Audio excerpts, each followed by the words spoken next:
कभी सोचा है एक सिंपल सेंटेंस जो हम अपने टॉडलर से बोल देते हैं एंड वो उनके कॉन्फिडेंस को डायरेक्टली हिट करता है।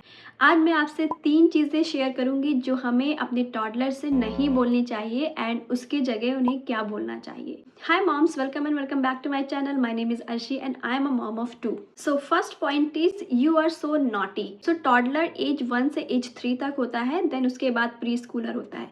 हम अक्सर जब हमारे बच्चे जो टॉडलर होते हैं, टॉडलर एज के बच्चे होते हैं एज 1 से एज 3, जब वो कुछ शैतानी करते हैं, बदमाशी करते हैं, कुछ ऐसे टैंट्रम्स थ्रो करते हैं या कुछ ऐसी चीज़ें करते हैं, तो हम अक्सर उन्हें कह देते हैं कि आप बहुत नॉटी हो गए हो या आप नॉटी हो, यू आर सो नॉटी।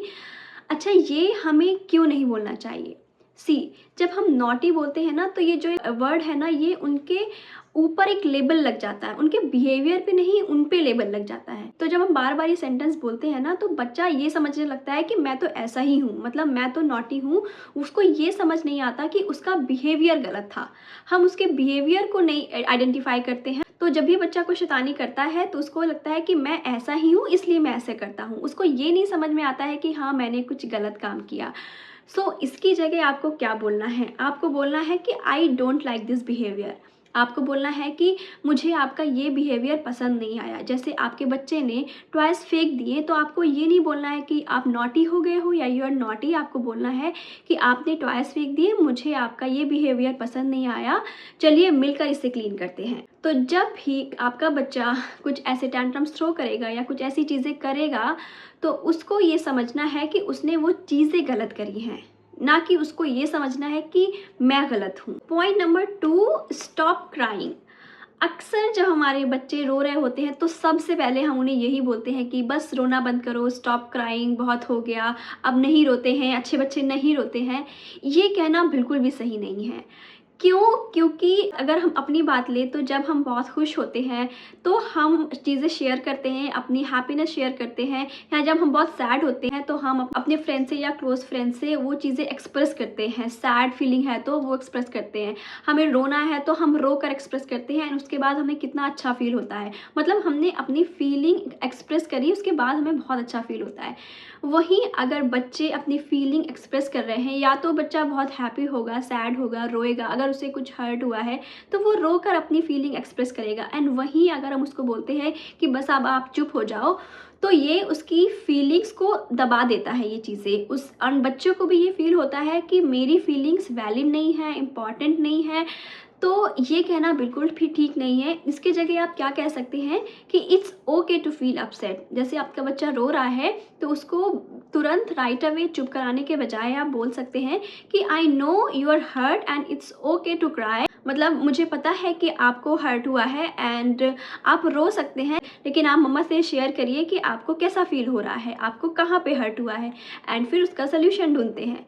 ऐसे करके आप बात कर सकते हैं। राइट अवे आपको बच्चे को चुप नहीं कराना है, मतलब उसकी फीलिंग्स को वहाँ पे एक कट नहीं कर देना है कि बस आप बंद कर दो। जब बच्चा हैप्पी होता है तो हम उसको ये नहीं कहते हैं ना कि बस आपने हैप्पी नहीं होना है, आपको चुप हो जाना है, आप चुप करिए, आप ज़्यादा खुश मत होइए, हम ये नहीं कहते हैं।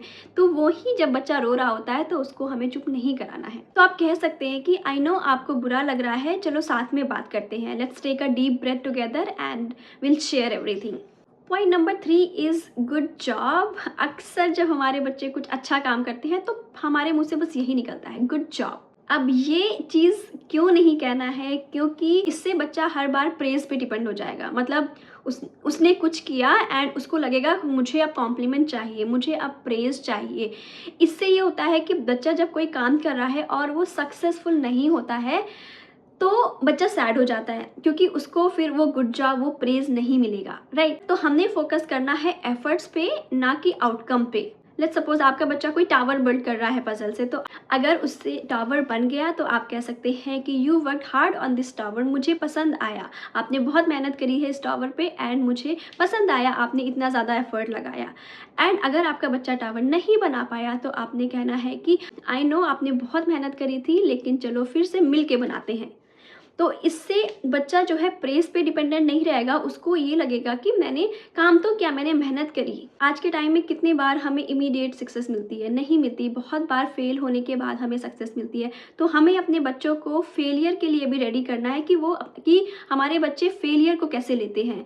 ऐसा नहीं होना चाहिए कि वो फेल हो गए तो वो बिल्कुल डिप्रेशन में चले गए। तो इसलिए हमने उनके एफर्ट्स की तारीफ करनी चाहिए, ना कि डायरेक्ट आउटकम की। सो इससे बच्चा अगर कोई काम नहीं भी कर पाएगा तो उसको पता है कि उसने मेहनत करी थी एंड आपने उसके एफर्ट्स को प्रेज किया। इससे कि बच्चे का कॉन्फिडेंस बिल्ड होता है एंड उनके अंदर एक मोटिवेशन आता है। तो टॉडलर्स सुनते कम है, फील ज़्यादा करते हैं। तो next time choose words that build not break. So अगर आपको ये वीडियो हेल्पफुल लगी हो तो प्लीज़ अपने मॉम्स ग्रुप में या दूसरी मॉम्स के साथ ज़रूर शेयर करें and please like, comment and subscribe my channel. मिलते हैं आपसे नेक्स्ट वीडियो में। Thank you for watching.